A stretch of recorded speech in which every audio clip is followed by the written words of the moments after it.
30 generations.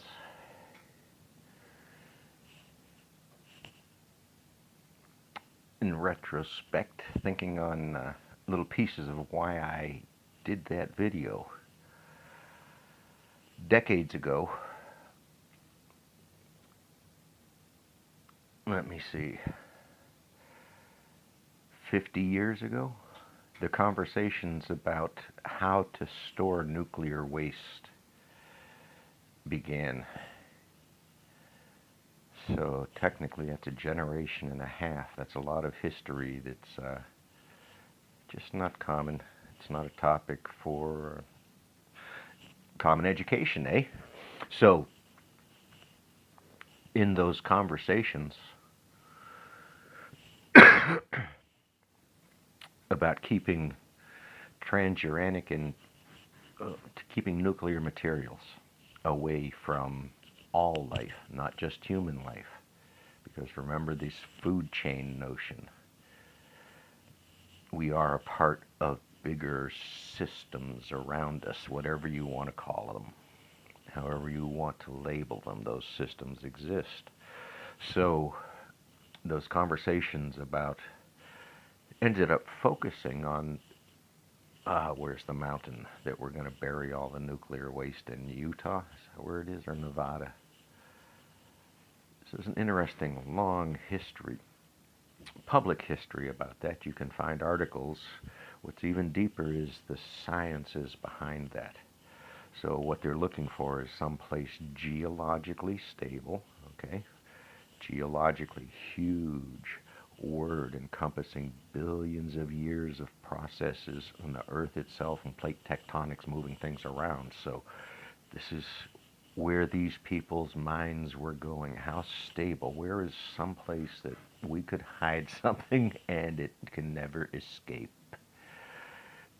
So these conversations, how do we do this? For how long? How long is this type of waste bigger? I just opened that envelope up beyond nuclear waste now. But nuclear waste, how long do you have to keep it isolated from the planet in order for it not to significantly change life on the planet? This is a conversation about CO2 and its relative risk to the very future of life on the planet, not just humanity, because we can visualize and talk about it.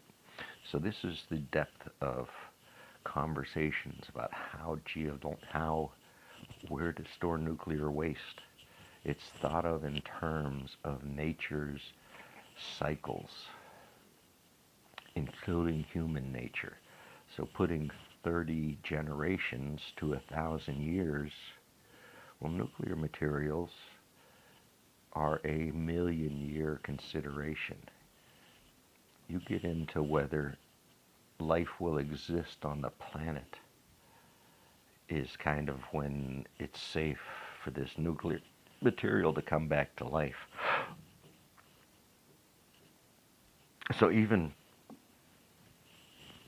now, that's deep sequestration.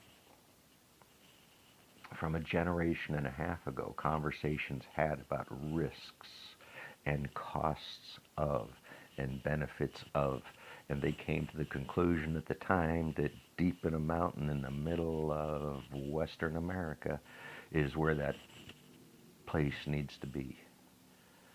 I don't know what that place is. I don't think anybody truly does. So, stepping years forward, 2 years ago, I spent months in Europe and a good amount of time in Sweden.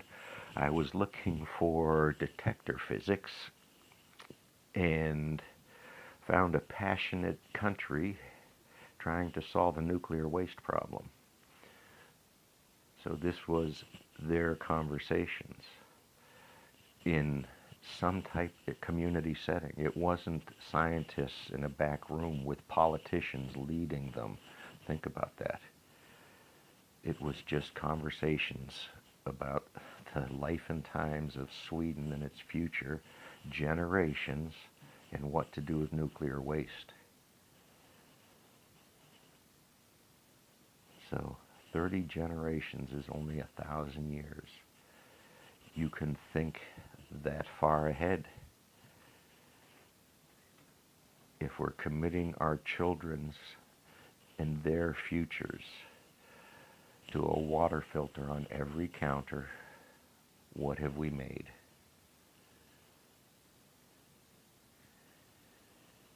There is no reason, there is no supernatural in this conversation,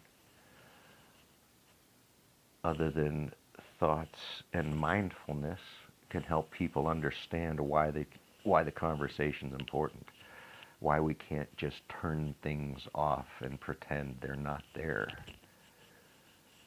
So,